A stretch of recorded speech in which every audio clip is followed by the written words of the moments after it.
안녕하세요. 우아한 이슈입니다. 최근 일본이 한국을 공격할 수 있다는 망언이 있었습니다. 다들 참 어이가 없으셨을 것 같습니다. 멍청해도 자기 살 길은 찾는 법인데 일본은 뭐 착각을 해도 너무 어이없게 하는 것 같습니다. 생각하는 게 아마 아직도 뭐 1980년대에 머물러 있는 것 같은 그런 모습이에요. 그 시절이 그리운 건 알겠는데 현실을 알아야지 저렇게 앞뒤분간 못하고 설치다가 진짜 큰 코 다치는 정도가 아니라 코가 없어질 수도 있습니다. 최근 일본 정부는 독도 인근 상공에 러시아 등 우리나라 항공기가 또 침범을 하면 자국 자위대 전투기를 투입할 수도 있다고 도발을 했습니다. 참 황당한 얘기인데 사실입니다, 이게. 물론 우리 군은 보란듯이 국군의 날 행사 때 독도 상공에서 전투기 영공 수호 상황을 공개적으로 보여주었습니다. 잠시 영상 한번 보시고 가시겠습니다. 골프 원치맨 레디오 체크. 독수리 골프 라우드 클리어. 수 7, 4 원앤투 동해 독도 서남간 50마일 전 카드제 성공. 20달 항적 없음. 영공방위 이상무 7, 4 직도 카드제 성공. 20달 항적 없음. 영공 파기 이상무 남해 제주도 동북당 50마일 전 카드제 성공. 20달 항적 없음. 영공방위 이상무 독수리 골프 점컨조 영공수 비상 없습니다. 국민 여러분, 대한민국의 하늘은 우리 공군이 최선을 다해 지키겠습니다. 이제 현시간부로 기지로 귀환하겠습니다. 점컨조 기지로 리턴 스페이스 2, 3, 5 대한민국 국군은 항상 여러분 곁에 있습니다. 필승!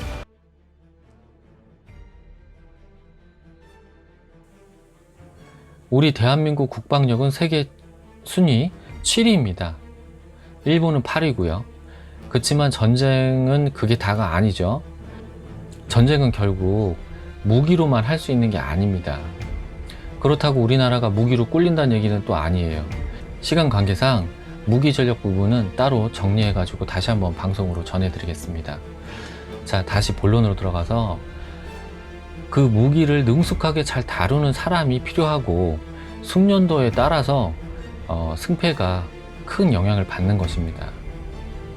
제가 생각하는 한국 국방력의 원천은 다양한 경험과 숙련도를 세계 최고 수준으로 유지하고 있다는 데 있습니다.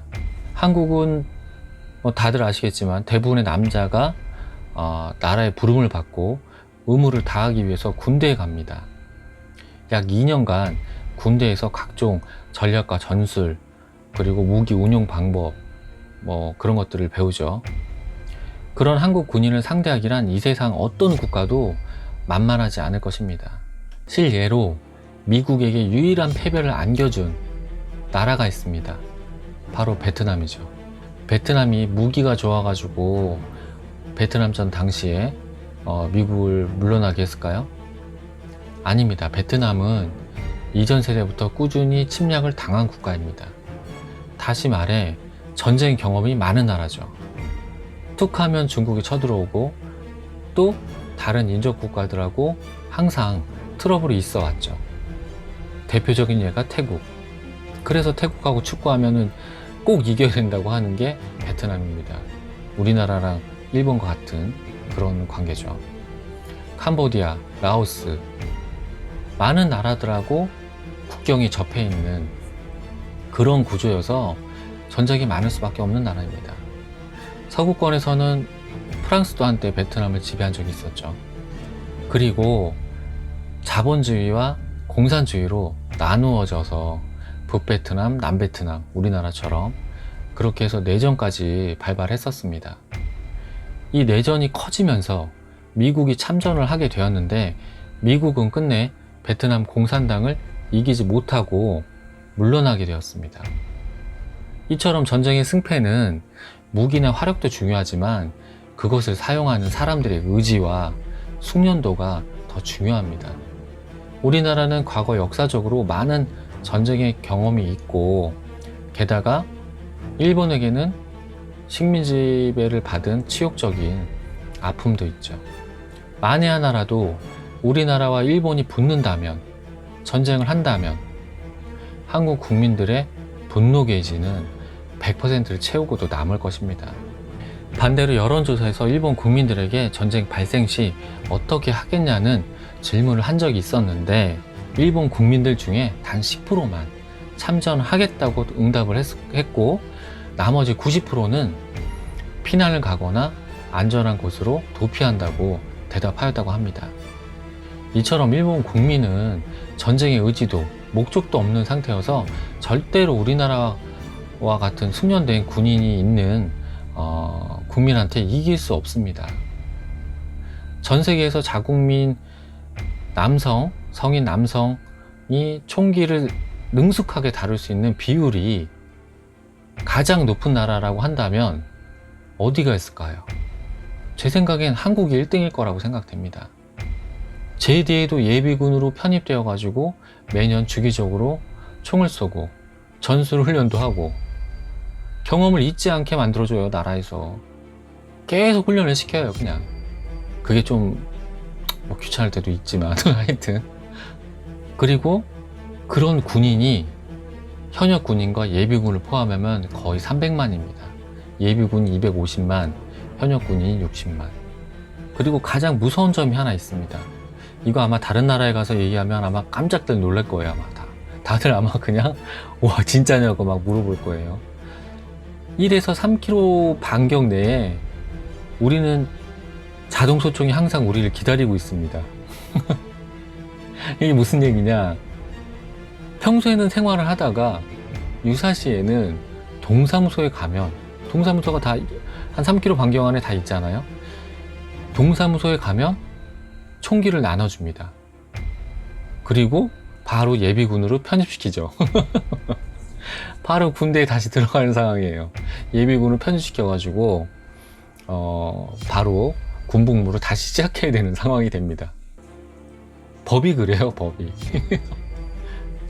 이걸 숙련시키기 위해서 예비군 훈련을 하는 거고요. 그리고 그 중에 장교로 제대하신 분들이 또 대장 역할을 하시고, 이렇게 해서 조직적으로 다시 군이 편성이 됩니다. 이런 나라를 어떻게 이기겠습니까? 어떤 나라가 이기겠어요?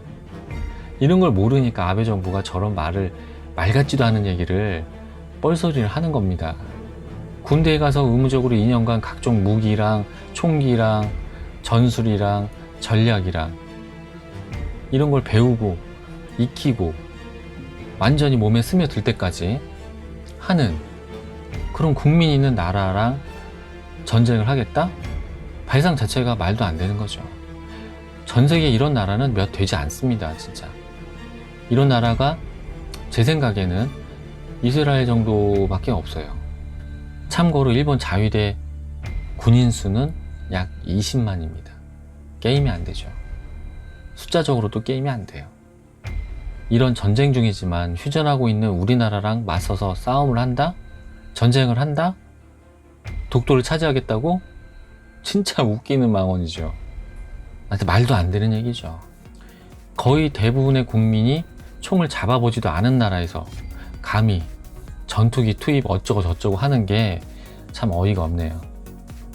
일본 아베 정권은 정신 차리지 말고 그냥 이대로 그냥 쭉 갔으면 좋겠어요. 이대로 그냥 쭉 계속 하던 대로 그냥 이 상태 그냥 이렇게 그냥 똑같이 쭉 했으면 좋겠어요. 그러면 일본이 망하는 날을 아마도 훨씬 생각했던 것보다 빨리 볼 수 있을 것 같습니다. 진짜로. 오늘 우아한 이슈는 여기까지 하겠습니다. 내용이 괜찮으셨다면 구독과 좋아요 부탁드리겠습니다. 끝까지 시청해 주셔서 고맙습니다.